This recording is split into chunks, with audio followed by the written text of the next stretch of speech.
I liked the smile on his face when he picked up his lunch. And whenever he talked to other women, the way he got flustered and red when he was teased bothered me a little. And when a shadow fell over his shining resolve, when he was struggling and hurt but still doing his best to keep his head up and keep moving forward, I really wanted to help him. Genuinely. Without any ulterior motive. And so on, and so on. With each new side of him that I gleaned from so many laughably inconsequential moments we spent together, I ended up falling in love with him.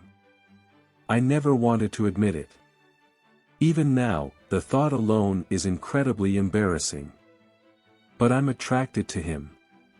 I eventually got to the point where I just raised my hands in surrender, accepting my loss after revealing my hand to reveal it was all a bluff. I stuck out my tongue and said of course I knew all along, not that anyone was listening. And as soon as I did all that, the smile that came over me was so serene that even I had no words. Yes. I love him. Everything got easier after I admitted it. My body felt lighter, as if a calm breeze was propelling me along. It was like I had found some kind of treasure. But at the same time, it was undeniable that something else was scratching at my chest.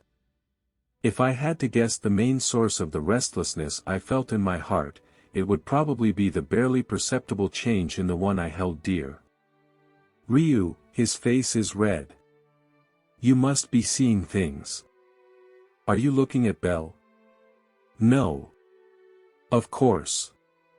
She's beautiful, noble, and always dignified, but I also know that she tends to lose her temper whenever something bothers her, so it was obvious.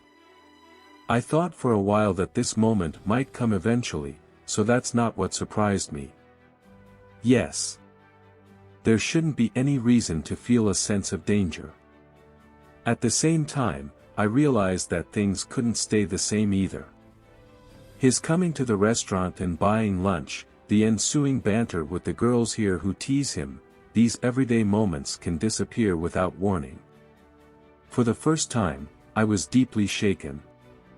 Behind my unchanging smile and serene expression, I was frozen in place. What is it, sir? You've been feeling kind of sick lately, Runoa said. Is this how it looks? Recently, your smile has been a little different.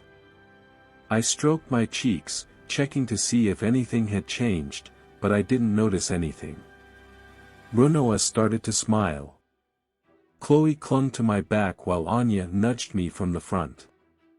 It was the kind of daily life that couldn't get any better. Something irreplaceable. And the scene unfolding now would one day disappear. The mortal realm was merciless.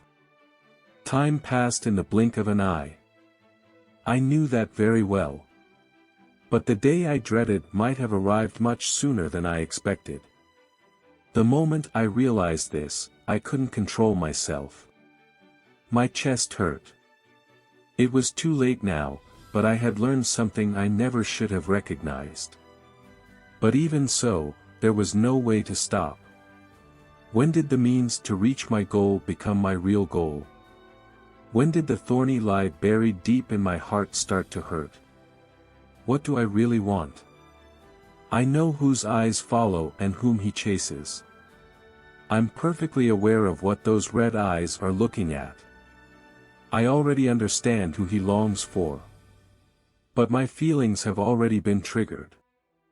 I want to know. I want to know. I want to know. Are these feelings real? Can I become it? Can I free myself from the divine yoke? This is not love. That's what I want to prove. Me gustó la sonrisa en su rostro cuando recogió su almuerzo.